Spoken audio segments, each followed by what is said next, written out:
Hello, There he is. everyone. Everyone. Everyone. You know, I'm as Holy the cow, show, there's a lot of people here. well, I'm looking this, and I see Carl's going back to Vegas. Yeah, he's going to the chicken farm. This again. Well, he's saying here he's going back to Vegas.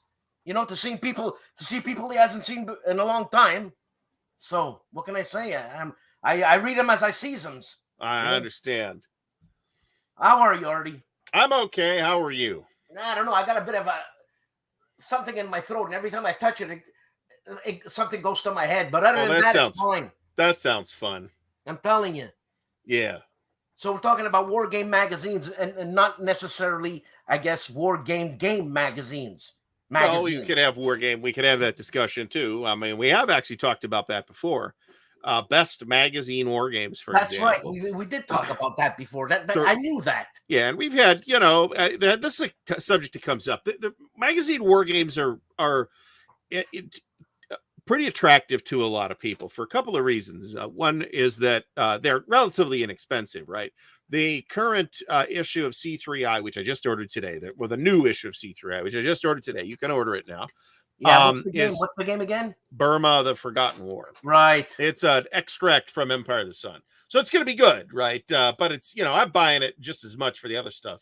The SPQR stuff, and there's like Atlantic Chase stuff in there, and all kinds of stuff in there. And to be honest, C3I has had really good quality control on the games that are included in the magazine. I mean, they only do like an issue a year, so it's, that probably makes it a little bit easier. But the games have been generally pretty good. I mean, it helps that Mark Herman does all of them. So I exaggerate only slightly. Is he doing this one? Burma? He's doing Burma too, eh? It's an Empire of the Sun. It's a new scenario, a CBI scenario for Empire of the Sun. So, and I was going to say, so do you think Mark Herman dumbs down the games so they're more popular in C3I? Not necessarily. I'm sorry, I even said that. But that's you got to fit the format too, right? Nobody's got to put out Campaign for North Africa as a C3I insert game, right? Although that would be hilarious. There have been large-ish games that have been released as magazine games. The one that everybody knows about is Proud Monster, back in the old Command magazine days. That was like a 2 or 3 counter sheet game, 2 maps, something like that. Then they even did a sequel, Death and Destruction, and then if you have the current Proud Monster Deluxe from Compass, that's both Proud Monster and Death and Destruction, which covers most of the war in the East up to like mid-44. It's a weird choice, but I guess who's going to win by mid-44. I want to get Roger had sent me at one point some C3I magazines, which was really, really super nice. Then I wanted to order one, and I think the postage was, I think, double the price of the magazine, man. And no, I'm like, thank you, Canada. Now you may be able to get it from Amazon. And the magazine's more expensive from Amazon, but you can usually not pay through the nose on pricing. I've ordered the last couple directly from C3I Ops Center, so I don't have to worry about it, and it's usually a few bucks cheaper too. I'm gonna check it out right now. And I think I got charged about $5.50 or something like that for shipping. Yes, you can, and it's $130. What's what? $130? $130 for the Yena 20 C3I magazine, but that's ridiculous. Then there's but that's out of print. I mean, okay, but that's out of print, and you're talking on Amazon? Yeah. There's the C3I and D and Abyss for $265. Yeah. I'd like to have a couple of those older ones, but not that bad. $265, my friend. I paid. That's ludicrous. You could get them for $50 to $100. Even the old ones with the games in them. Well, number 30 is $16. Oh, it's a Kindle edition for $16. Well, if you just want the articles, that's fine, I guess. I tend to want all the doodads that come with it, right? I tend not to buy C3I specifically. I tend not to buy for the game so much. But I buy it for all the support material for the other games, a lot of which I end up having to have because I buy a lot of GMT stuff. They have talked about this, and it's a dumb idea. And I don't know if they're still talking about that. I mean, I don't know if they're still talking about that as a thing that they plan to do at all, let alone put out in a magazine form. So isn't that a year's worth of magazines? I think those magazines are bi-monthly, or are they? No, they're bi-monthly, I think. Okay. I'm pretty sure. Now, you'll recall, though, that you could originally buy War in Europe as two separate games, right? You could buy it as War in the East and War in the West, right? And then they put it together and it's War in Europe. But even if you have the one I got, the big box one, you got a separate rule book for War in the East, War in the West. And the two games are not exactly identical mechanically either. The production systems are most obviously, the production systems are different between the two. So there is precedent in breaking War in Europe up, but I don't think you can meaningfully break it up in a way, such a way as to get it to fit in a magazine, unless there's 4 humongous ass issues in a magazine, which, hey, you know, there's Doc's magazines. If he wants to do that, feel free, but that doesn't make it, that don't mean it's going to work. Now, Strategy and Tactics, are these collector magazines? Yeah. What do you mean? Like, do people collect them? Like, are they going to be collecting? Absolutely. Are they going to be collecting the World War II magazine now that it's out of print? It's the Modern War magazine that they stopped making. Oh, okay. The World at War magazine is still around. Oh, I mean, that's a World War II game in every issue.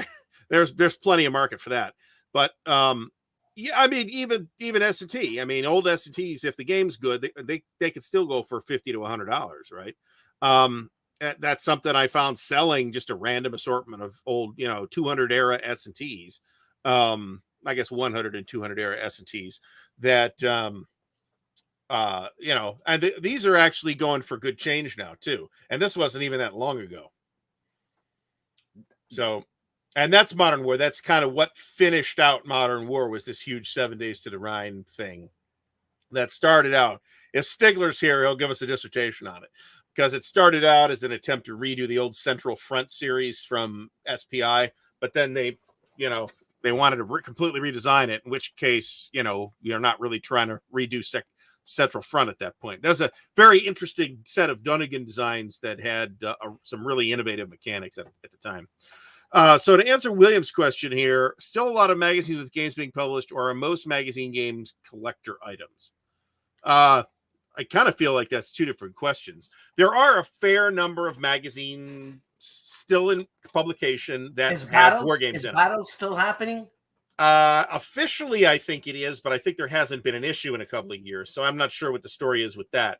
But Ya magazine from Flying Pig is still around. He hasn't put one out in a while. Well, he hasn't said it's canceled either, so maybe he only does it when he's got a game that fits in it. Who knows? But C3I is still around. C3I usually does an issue a year. Paper Wars is still around. That's got a game in it now too.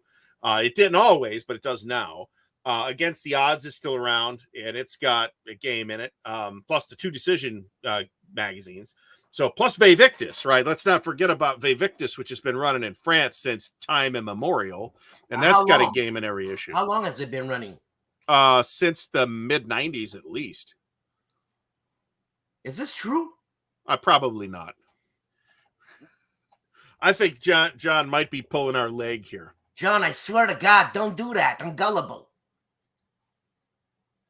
Oh, Paper Wars. Artie, what do you think about Paper Wars? I've only got 3 issues of it. Who's the editor? Todd Bombay, isn't it? Oh, no way. Okay. I think so, yeah. That's a relatively recent development, like in the last year type of development. So I don't know where the break point is in the actual pipeline. I will say that the 3 issues of the games of the 3 issues that I have bought, I'm reasonably happy with the games. What about the quality of the components the and stuff? Quality, the physical yeah, they're quality. fine. They're magazine games, right? I don't expect that much, but they're fine. They're just as good as anything else that Compass is doing. Well, I mean, there's a difference between Against the Odds quality magazine and Decision Games quality. You know what I'm saying?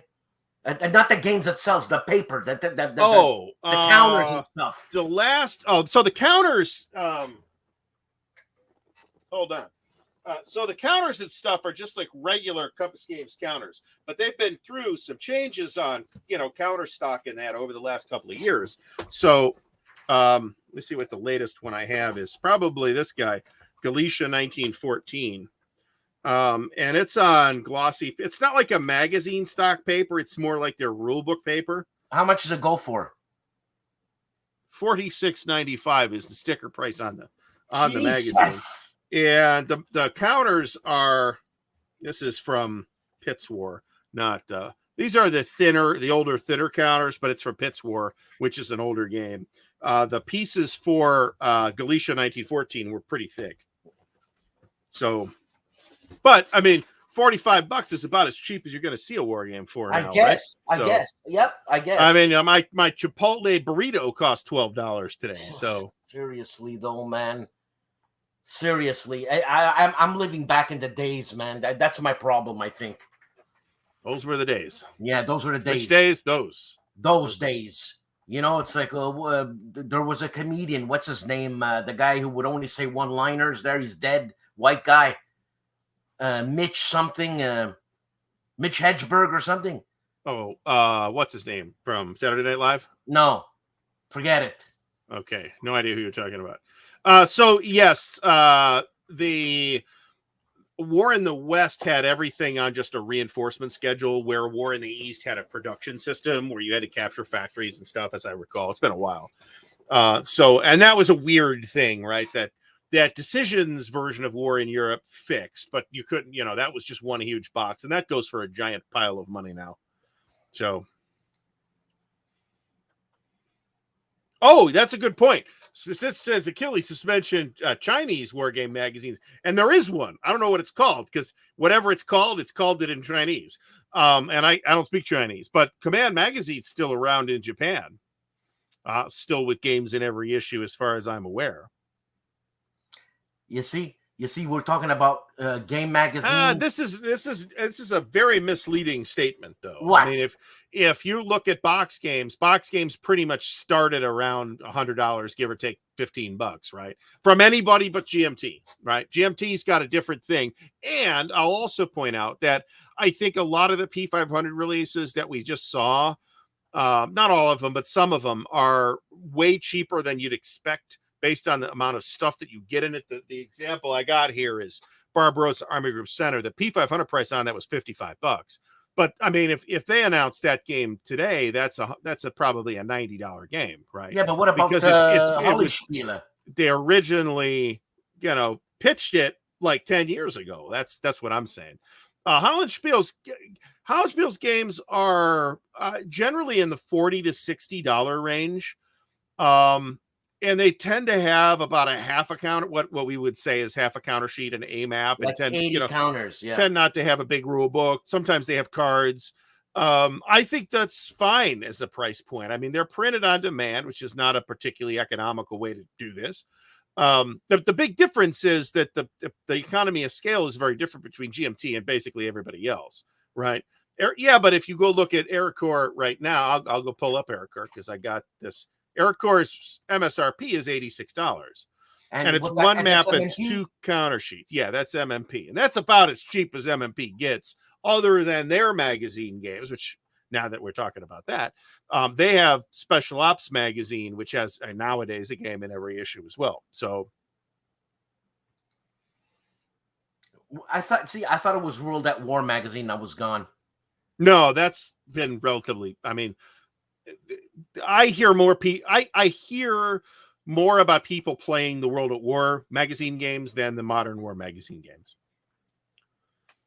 So, and who's the editor at SNT? Is it Bill? Is it Doc's son? I don't know. I haven't bought one in. Oh, what? Well, hold on.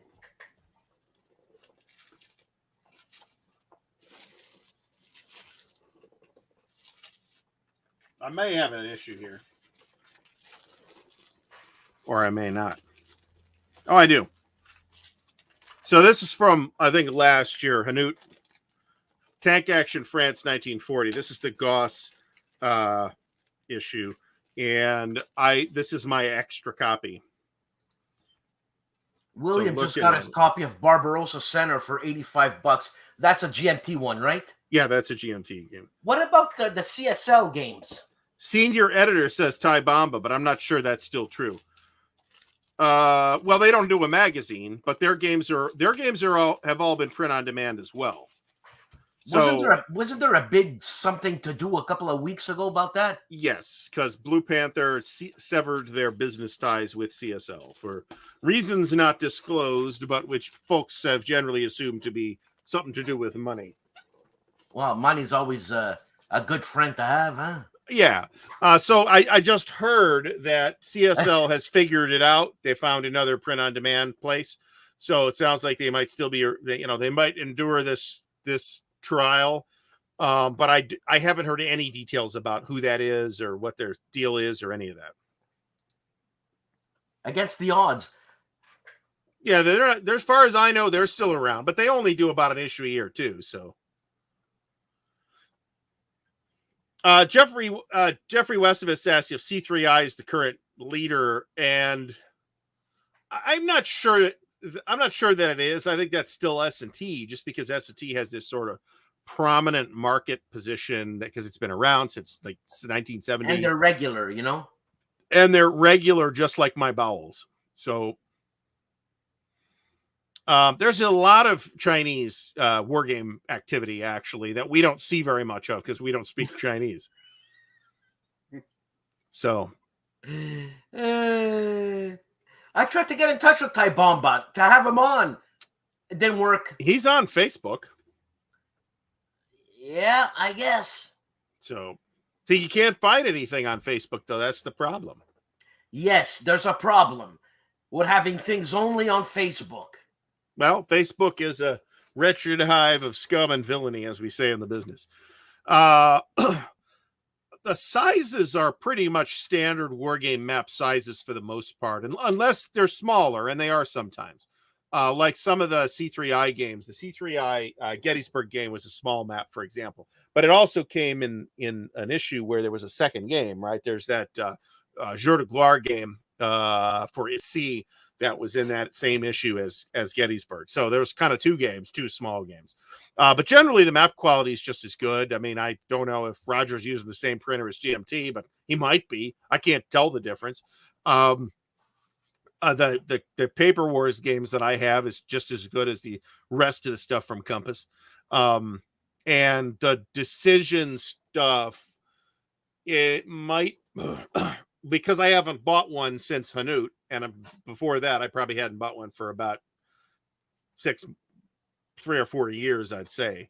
So it's hard. I don't know that I'm up to speed on what Decision's product looks like right now. Let me put it that way. So, Artie, when you buy an SMT or whatever magazine you buy, do you play the war game right away, or you just peruse it and that's it, and you make your opinion? So I'll point out that you can buy S&T without buying the magazine. Right? Yeah. You could just go to Barnes & Noble and buy an S&T off the rack. You mean? And it's generally, the magazine's been historically has been very good as a magazine, right? I only buy the magazines if it's a specific game that I'm specifically interested in which case I might try to play it relatively quickly after I pick it up. If that answers your question. But I mean, I've bought 2 issues of S&T over the last 5 years of publication, maybe 3, and maybe another 2 World at Wars, and maybe another 2 or 3 Modern Wars. Isn't Joe Miranda the pumper outer of gamers on that magazine? Well, he's got a lot of credits. I mean, but so does Ty Bomba. There's some other people that have had credits as well. I mean, Harold, our man in Amsterdam, Harold Buchanan, did one a couple years ago. So 1777 campaigns of 1777. Yeah, that's the one that's going for 170 something. Oh, I didn't know this. That's very interesting. I've got a couple issues of that I picked up at Half Price Books, actually. It's a pretty good magazine if you're into that kind of stuff. So, I don't have very many Against the Odds magazine games. I've got about 3 or 4. I think 4. The one that I want is Bradley's D-Day. They're redoing Monty's D-Day too. I know that. I know that. And you should be able to put them together to kind of get, everybody's D-Day. The Battles magazine was great, but needed more attention. Actually, it was pretty thick, the Battles magazine, man. It was pretty hefty. I've never personally handled a copy. I've seen it, pictures of them. What's War Games Illustrated? That's the miniatures. Oh, that's from England, right? I think it probably is. Yeah. Rome Inc. looks pretty good. I've also got their Russian Civil War game, which is called For Bloody Honor, and one or two other ones. There's a West Front game that's like the end of the 44 to 45 that actually looks pretty decent that I'd like to try at some point. Captain Asparagus is working on a game. Interesting. But he says Captain it's a Monopoly type of game. I don't know that that's the greatest sale. The game might be fabulous, but that's probably not the greatest sales pitch. I believe Battles magazine is from France. So yeah, I think Fred Serval was doing something with them. Okay. But he's not in France. That's right. He's in England. At least he was. I don't know if that's still. I know he was in the Netherlands somewhere. Oh, was he? Oh, that's much better. Well, yeah, I think it is from France. Yeah, from France. You know what? Sometimes at my brick and mortar place, when I go down. By the way, there's a con happening that I'm going to this Saturday. Believe it or not. Oh, that's great. Which con? It's Stack Academy. Stack Academy. Okay, there you go.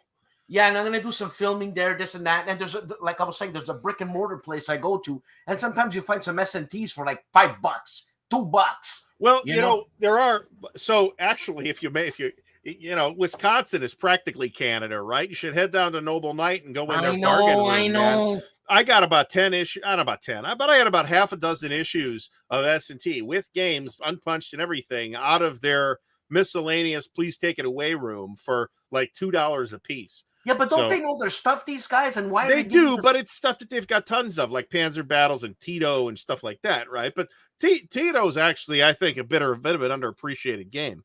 Panzer Battle's not so much, but how far are you from Wisconsin? From here, it's probably 9 or 10 hours, something like that. Jesus. That's about right. I'm guessing, but it's southern Wisconsin, right? You're not driving all the way north or anything like that. But it's east of, they're in Madison, which is kind of west of Milwaukee. I enjoyed every time I went to Wisconsin, but the Gen Con was the only thing that got me to Wisconsin. So Jesus, it's 15 hours away from me. 15 hours. Oh my goodness. Oh, for God's sake. Bloody hell. I do think Ve Victus is absolutely worth your time if you speak French.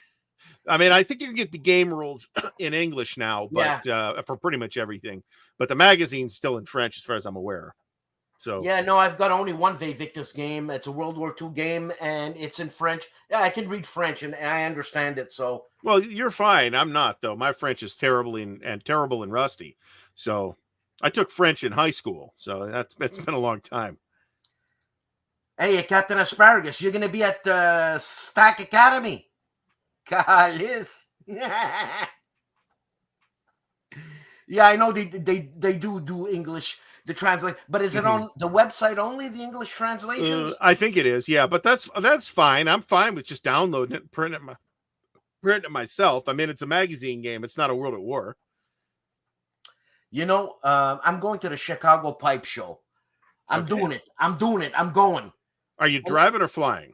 I'm going to fly. Screw this driving, man. Ah, come on. Well, I was going to tell you, if you drive, you could stop at Noble Night on the way or on the way home. Tell me that.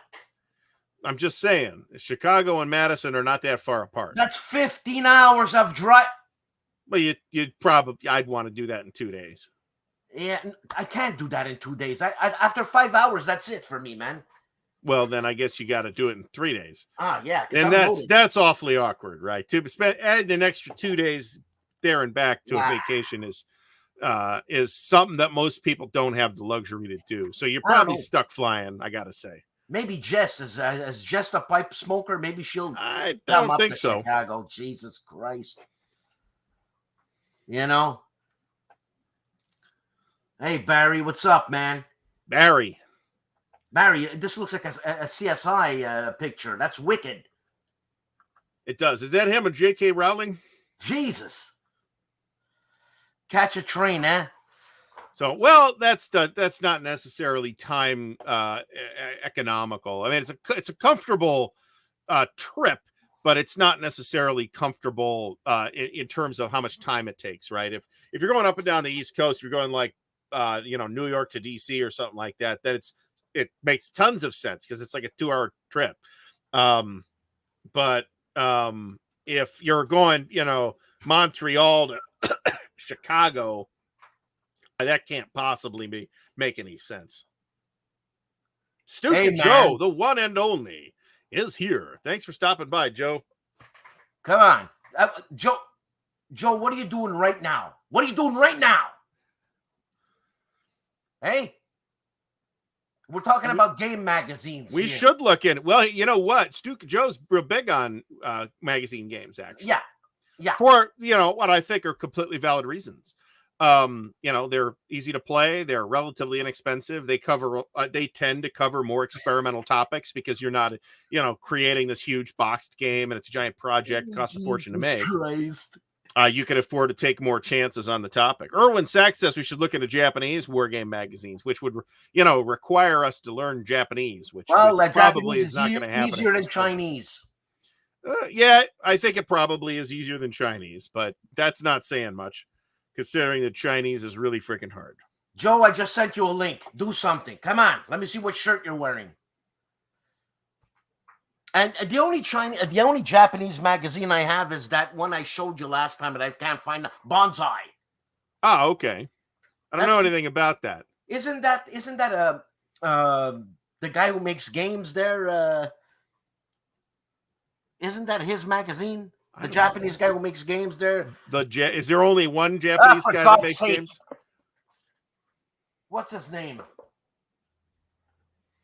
That's great. It's written in Japanese. Here's his name right here in Japanese. It's Japanese. I mean, I used to read a little bit. Matsamura. There it is. Japanese.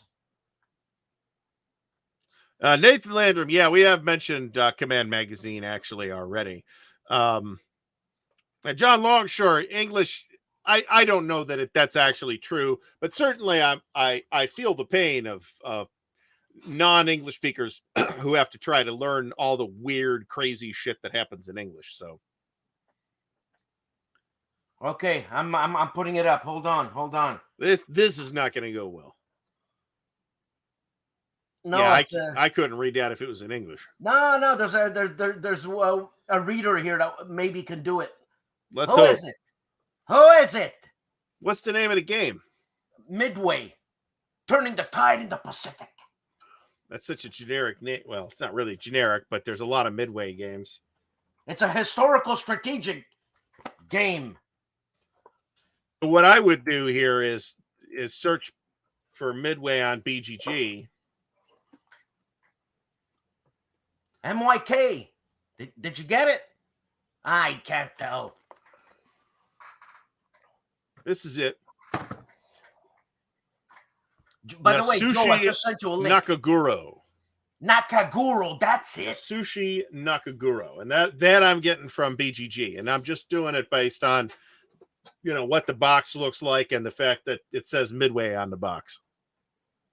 Joe, did I just maker of the Midway game is Bonsai Games, not bonsai, but bonsai, the little tree bonsai, not the right. charged with the katana. That's bonsai. right. That's right.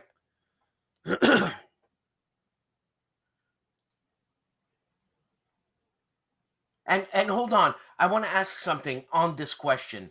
Is there such a thing as a typical magazine game rules?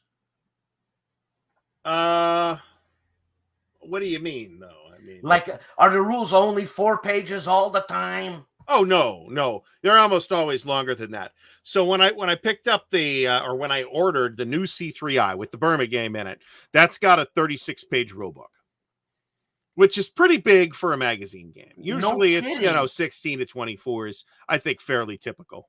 That's like 4 Worthington games put together, man. For God's sake. Well, the Worthington games are pretty simple, but you're paying. From Worthington, I think you're paying for not rules volume, right? If you're a big complicated rules wargamer, you're probably not buying much from Worthington games. Which just doesn't mean that's not bad on their part. That just means that they tend to do fairly easy to play games. So Kilroy, it's 16 pages of rules. 16 pages. that sounds right. 16's pretty solid. I think they're pretty firm in that format, to be honest. You know what? That's still extensive, man. For a magazine game. They've been known to leave some shit out to hit that page count, though. I'll tell you. Just saying.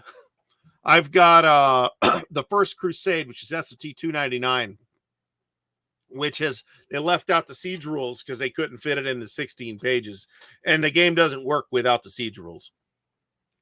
What's Chet saying? He's saying that the Burma game is not really simpler than Empire of the Sun per se. It just uses a much smaller map, smaller set of counters, smaller set of cards, presumably. So, but the rulebook for Empire of the Sun is about 60 pages, as I recall. I don't have it behind me, so I can't check, but it's bigger than 36 pages. But it's not like hugely stripped down or anything like that. It's not. Oh yeah, the C3I Kursk game, that was pretty simple. I think that was 8 or 12. I've got that too somewhere. That was no, they're not down there. That was 8 or 10 or 12 pages or something like that. Yeah. That was STUKAJOE. Come on. Money is time. From the Wargaming Palace. Whoa, sound got a deal. Hey, guys. How's it going? Come on. Money is time. From the Wargaming Palace. Oh, there's a hell of a lag. Hey, guys. There's a little bit of a lag. We can hear your donkey-like bray down there on his speakers. Let me just a second. I like Joe's wallpaper in the back. It looks like all war games. That's his room. Let me just a second. We can't afford expensive fineries like wallpaper. We gotta put the actual games behind us, right? Joe, how's the lag? I don't know. How is it? Oh, it's pretty good. It doesn't sound that bad. So, Joe, we're talking war game magazines, man. I don't know. How is it? Oh, Jesus. Well, there's the lag. Yes. Just a second. Let me. Yeah, I got to put some headphones or something. Just a second. Yeah. Let me get out and come back. Okay. This is Captain Asparagus asked, "Is Empire of the Sun or Pacific War the heavier monster?" I mean, clearly the answer is Pacific War. But that doesn't necessarily absolve Empire of the Sun from being complicated. It's not that complicated, but it's, people have trouble learning it. Empire of the Sun? Yeah. Compared to Pacific. But that's one of those things that's like you really kind of got to synthesize the whole thing to make it actually work. And more than the rules are really complicated. The rules aren't really that complicated. Carl, wasn't it you that was telling me that Empire of the Sun is a much more... No, it was Kilroy. A much more, I guess, enjoyable game than Pacific War. Well, you could play out the whole... I mean, they're different, right? I don't think they're that directly comparable. These aren't, we're off the topic now. Welcome to the show. But they're very different. I mean, Pacific War is giving you this operational view of an operation, where Empire of the Sun is giving you the whole Pacific War in a 4 to 6 hour game, right? Joe, is there still a lag? No, I don't think so. Oh, that's good. Put my beauty light here. Just a... I only have ugly lights, so Joe, they were inexpensive. You subscribe to magazines, Something Fierce, don't you? I'm a magazine junkie. Yeah, that's what I thought. So like, you're gonna get the next C3I? Yeah, I think so. Yeah. The thing is, I'm subscribed only to Against the Odds magazines. I subscribed since issue 2, so I said I'll keep the subscription, and I was able to get issue number 1, and then I just purchase from the other ones the games that I'm interested. But I find myself lately purchasing a lot from Strategy and Tactics and World at War. I think they've improved the games. They in terms of rules and components, and they've been working on that. Who's They've been working on improving QA with their stuff, and I do think we're starting to see the results of that. So who's the editor of S&T? Right now, I don't know. But they had this. I think Doug Johnson. I met him at Consum World. I think he's like a developer, like a filter. Games go through him, and I think the idea of only publishing 2 instead of 3, I think that helps also, because I mean Modern War was cool, but I think they were just going. It was just too much. Well, yeah, okay. I mean, do you subscribe to World War II from S&T? No, just the S&T. Against the Odds. Yeah. Oh, and what about S&T? No. No, those. If there's a game that I'm interested in, for example, this one. One of the neat things about S&T, and you could put a World at War in this group too, is there's so many Balkans 1944. This is a game by Javier Romero, Spanish designer, and it's about, normally, I mean, it's an East Front game, but you normally don't see this campaign. It's not mainstream. It's I think it's called the Germans had Army Group F that nobody cares about. That's defending the Balkans, and then the Russians attack the border of Romania. The Romanians collapse, and then you have the partisans popping out in the back lines of the Germans. It's a really fluid situation, very interesting. So I wonder if that's a topic that's heating up a little. And so it's components are beautiful. I mean, they got Joe Yost, I think, is just wonderful. What he does. I mean, this guy, I don't know what his timetable is, because he has to pop out games like every month. But I like his maps, and I like the direction they've been going for the last year or so. Joe, what about Spanish magazine war games?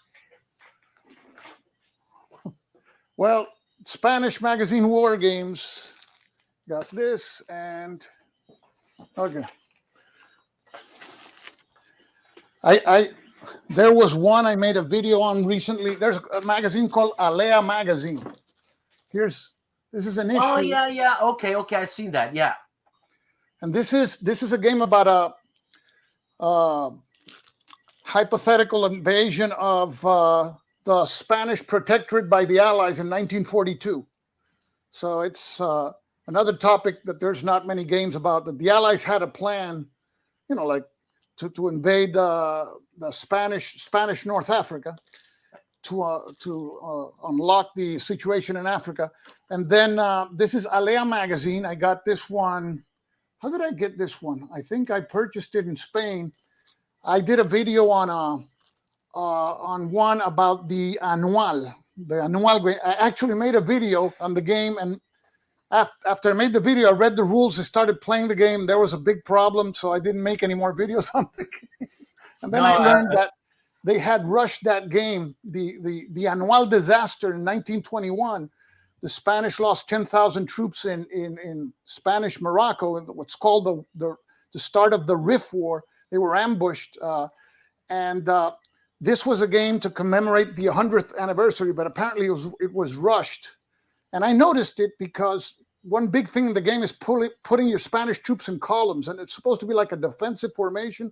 And in the game, it didn't pay off. It wasn't worth putting them in columns. It was better just everybody run for yourself and run for your life, and that wasn't the way. So, but, Joe, yeah, Joe, the quality of the magazine, is it comparable to like a C3I in terms of? It's a historical magazine. It has a lot of articles, but it's in Spanish. How are the counters? The counters are you know, they're a little bit on the thin side. Alea magazine. However, I brought two. Alea, and then there's this. This is really cool. This is Snafu. Now it's not a magazine, but it's a folio game. This company that they put out folios every two or 3 months, and this one is by Javier Romero about the Santander campaign in the Spanish Civil War. It's, you know, when you look at these games, I know people like monster games in it, but you look at a folio game and you go, folio game. How much chrome does it have? This one has a rule that there's a factory in Santander, which historically the nationalists were about to occupy the factory, which was controlled by the Santanderinos, which are on the Republican side, and the Santanderinos didn't want to destroy the factory, so they didn't. And the nationalists controlled an arms factory. But in this game, there's chrome rules that you can blow up the factory. Well, you can't. You have to see if the workers blow up the factory, and other situations in the game, which makes it very fluid. And the reviews have been very, very good. And this one, I'm impressed. You know, probably ARDWULF happens to you when you're psyched about a game, and then you read the rules and you go, man. Yeah, or you go, yeah, this is cool. It's happened. So the one before I read the rules and I went, and this one I went, oh boy, I want to play this one. So this is a really nicely done Art Deco game. So I like this style of game, and they have another issue. This is like just their second issue. And that's Javier Romero, like you said, right? That's Javier Romero. Yes, he designed the other game too. Yeah. Has he done? Because the only time I've heard of his name is on your channel. Has he done GMT-ish, MMP-ish? He done the Spanish Civil War game by GMT, which is a hex and counter game. Some years ago, he did that. Yeah. He's done some magazine games. He did Partisan, which is World at War, I think 2011. That's a magazine game on the war in Yugoslavia and World War II. And what about MMP, Special Ops? Whatever happened to that? They only really do about one a year of those two. Yeah, I don't have many of those. I think they might have missed it last year, but they have. I bought the last one, which I think was 2 years ago. And Joe, what other weird magazines do you have, man, that we don't know of? Because I know you sent me again. Is it Against the Odds, where the Battle for Berlin? Well, I got magazines. I know the game you're with that map that's all gray. Yeah, that's right. Yeah, I forget exactly what that's called, but not the greatest map. That's for sure. Well, there's a lot. The thing is, for me, magazine games are like the testing grounds. Yes. Yeah, there's I mean, they test a lot of weird stuff in magazine games, which is cool too. So you see a lot of the original idea behind S&T was that they were going to use it to do experimental games. That then the successful ones would get developed more fully and get turned into box games. And everything that I just said happened except that part in the middle where they developed them more fully. More often they would just reprint it dead on. But I mean, that's part of the appeal too, is you have some ability to be more experimental than you would with a big production box game. And there's 50 years of history of S&T games, right? I mean, there's a lot of good games in there. They're up to S&T. What are they? Probably about 340 now, something like that. There's a good 100 good games in that 340 issue run. I always say that magazine games make us players better developers. Because that's true. So you play a game and you go, man, this game needs like a player aid or needs a little bit more. So and you go to BGG and people do stuff for the games. Yeah. And they look really nice, you know. And then there's some magazine games that frankly could be boxed games, you know. They're that good. And this one just came out recently, which is Lee's Greatest Victories. This is a Chancellorsville's game by Mike Rinella. And so I want to take a look at this because this is one of the harder battles to to portray historically, because the Union has to play so dumb, you know, for the lead to divide his army in two and defeat the Union in detail. So I wonder how he treats that. Mike Ranella, doesn't he? Isn't he Revolution Games? Well, no, he's done stuff for a bunch of different places. Yeah, he's worked for MMP. Yeah, but he does a lot of Area Impulse, which I like because they televise well. I like to do videos for games that televise well. The other games, it's like, I know Mo Fitzgerald's going to get pissed at me. It's like hockey. It doesn't televise well, you know? Hockey? You can't see the puck. You can't see the puck. Of course you can see the puck. I can't see the puck. I don't know how to... I mean, when you watch tennis, can you see the ball? The ball's bright yellow. That's the but listen, you could see the puck. You got to get used to it. You can't see the puck. There's a wall. The camera's over here. There's a wall, and you can't see the puck. And you just see guys doing this. And no, we got to watch a hockey game together. I'll show you the puck. Well, I guess if I drink some more beers, I'll be able to see the puck, I suppose. It helps, yes. Got to drink some Molson. And you know, you were talking about, like, some of these games could be box games. I don't know why this Fortress Berlin was not a box game, man, because it looks pretty involved. A couple of those against the odds games really aren't smaller than your typical box games. That Toppling the Reich that I've got, that's like a 3 counter sheet game, or two or three counter sheet game. It's pretty big. And what the SNT suffers from playtesting, is that right? That's historically that's been the case. Yeah. Okay, because I'm looking. I think we can all agree on that. I'm looking at the testing and collation section here, and I got about like 12 names. So this has been pretty tested. So something happened. I mean, sometimes they list a bunch of people and everybody kind of glanced at it and never really played it. I mean, just because there's playtesters listed doesn't necessarily mean anything. Okay. See, there's a magazine game by Against the Odd called Hungarian Nightmare, and for me, that has one of the top 3 most beautiful maps ever, including box games. And it was an area. When you look at the theme, you start getting sight. Area Impulse, World War II. Yes, you know, you got the Soviets off offensive, the Germans holding on to Budapest, which is really cool because you got the river in the middle, you got Bud on one side, Pest on the other. So it's like a siege, World War II. Good, yeah. So I started playing it, and the combat phase had like 20 steps. It took like forever to resolve one. I'm going, damn it. So for Joe, for people who don't know Area Impulse, can you describe Area Impulse? Yeah, Area Impulse. The map is divided into areas instead of hexagons, and that's it. Because you have it looks more natural, the map, than a hex grid map. Well, you have the rivers passing through the hex sides. Now here it looks very natural. So it's area.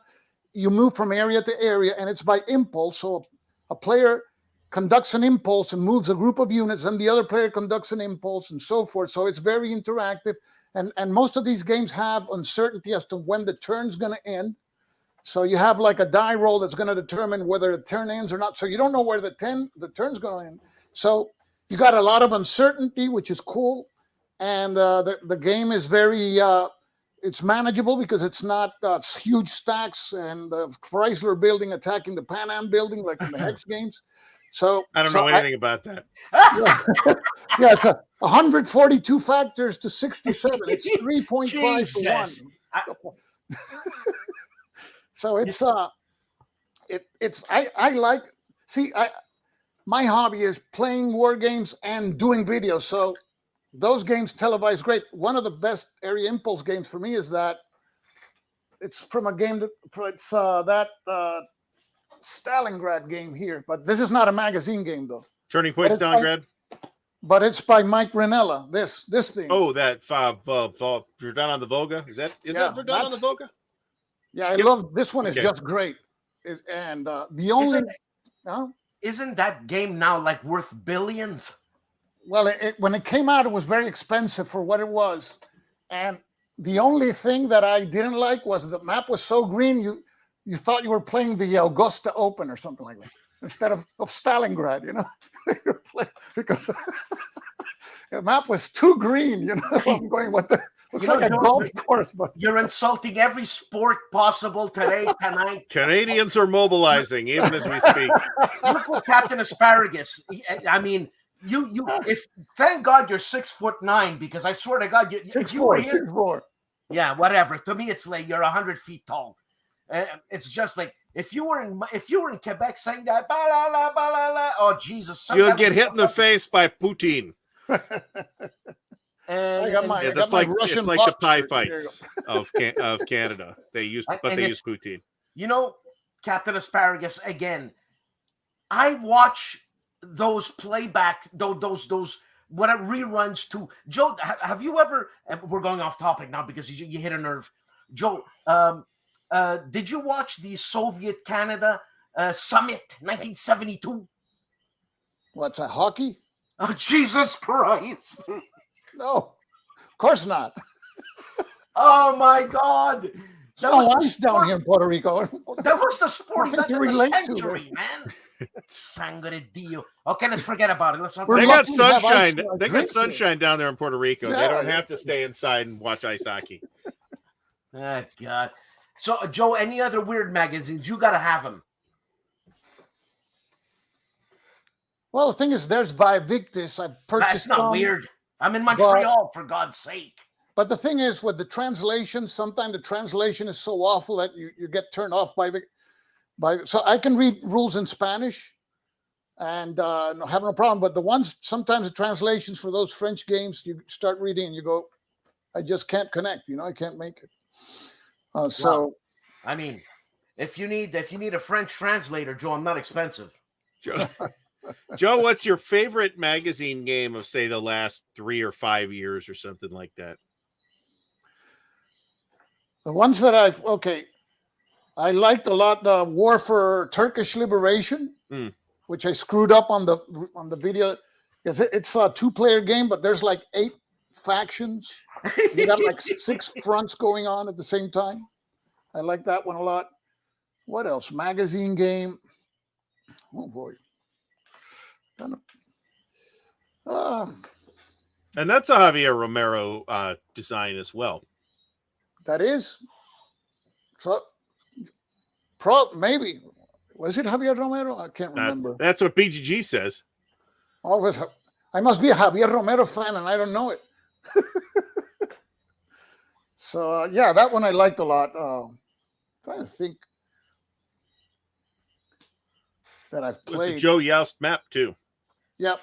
Joe, who was the guy who did your favorite map you just said in a magazine game?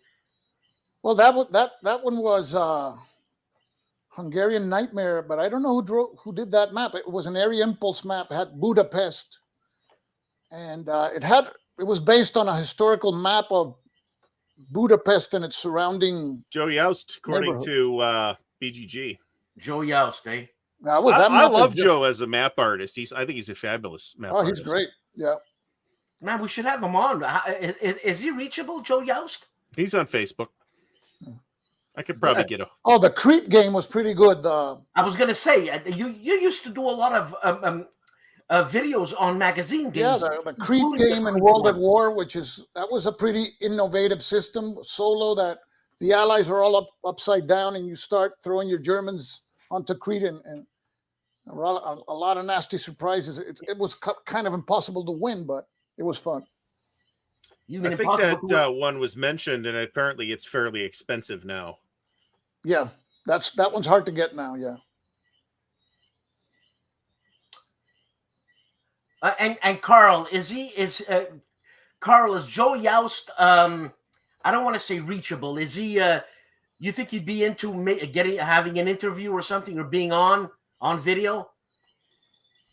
Huh? Nagella Madonna.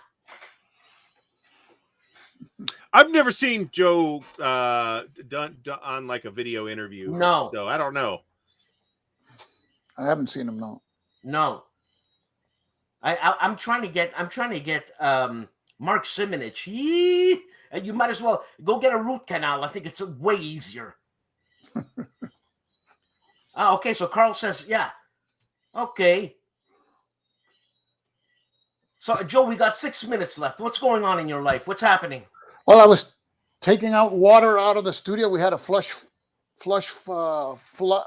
flood here in the area. So today I didn't go to work. I was with a squeegee taking water out of the house. So. Hey Joe, That's I mean, good. you've lived in Puerto Rico, I guess, all your life, and you've been through, since I've known you, I think hurricanes, earthquakes, tsunamis. Piece of cake.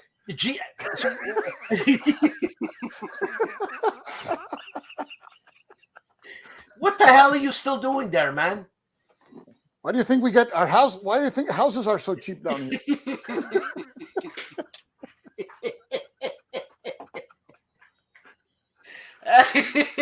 That's important. That's important. That's why I don't live in That's why I don't live in California or New York. So what do you do with your board games? Don't they inundate your board games? No, I got the lower tier. I got Axis and Allies. So if that gets ruined, we're going to be okay. We're going to be okay. The old SPIs, the old SPIs, the ones that are worth something are on the top shelf. On the top. Ardent Siege and all that stuff. Oh man. But I mean, your house insurance must be through the roof, though. I swear to God.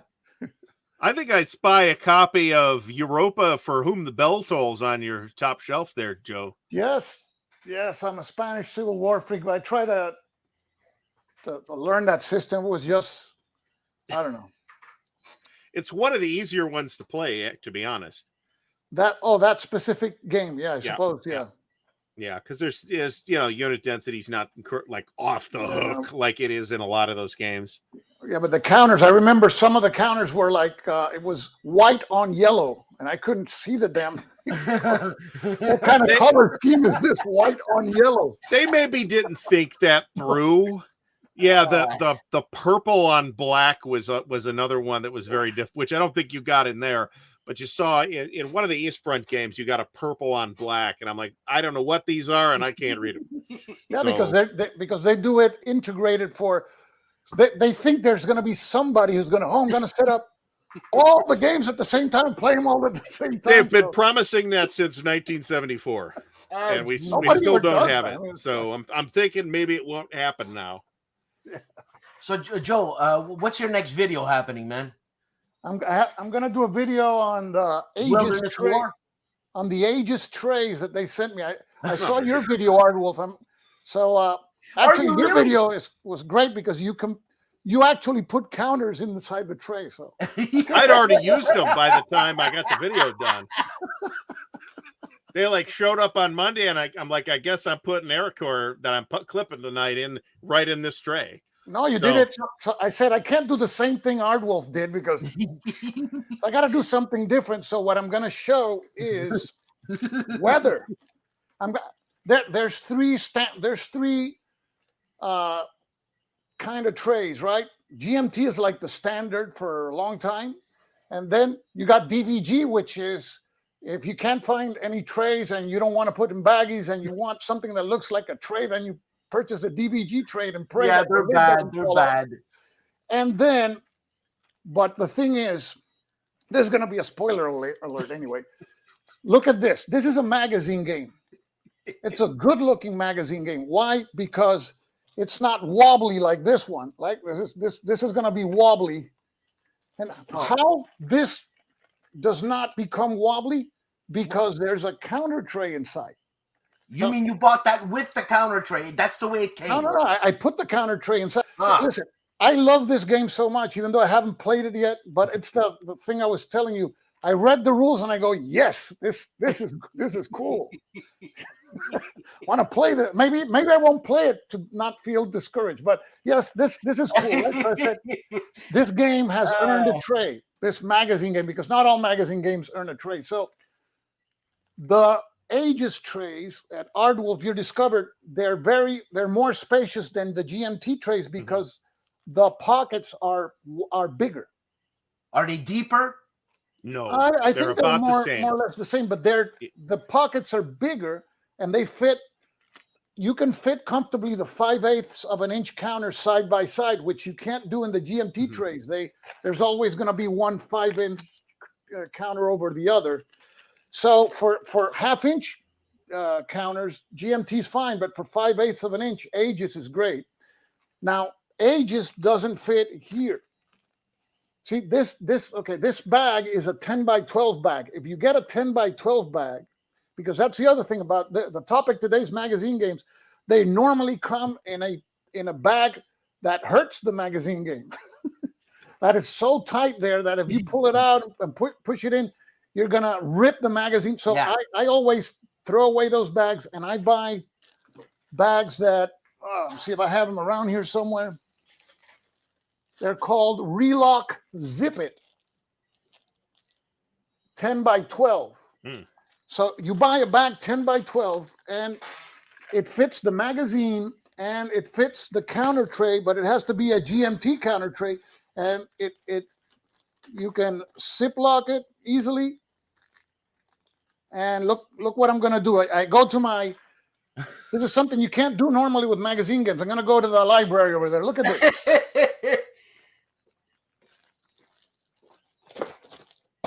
You seen it here first, folks. You seen it here first. It looks like a box game. It's in the shelf. But my God, are we the geekiest of geeks? We're talking about the bags and the freaking. This is magazine games. The topic. I'm on topic. You guys are always off topic. That's why I don't see you guys. I bought a digital caliper to measure the compartments of the Aegis trays. We're lost. Don't we have anything better to do in life? Jesus Christ. No, obviously not. Jesus Christ. I'm on topic. Still on topic. Okay. Hey, okay, it's time to say goodnight and farewell and hasta la vista. Joe, stick around. RD, stick around. People, thank you for watching. We stayed on topic for at least, I would say what? No, at least more than half the show. I'm going to measure the amount of time that we stayed on topic. You never do that to a man. You never do that to a man. Anyways, I'm going to be ending the broadcast. Stick around, Joe. Manage. Thanks, people.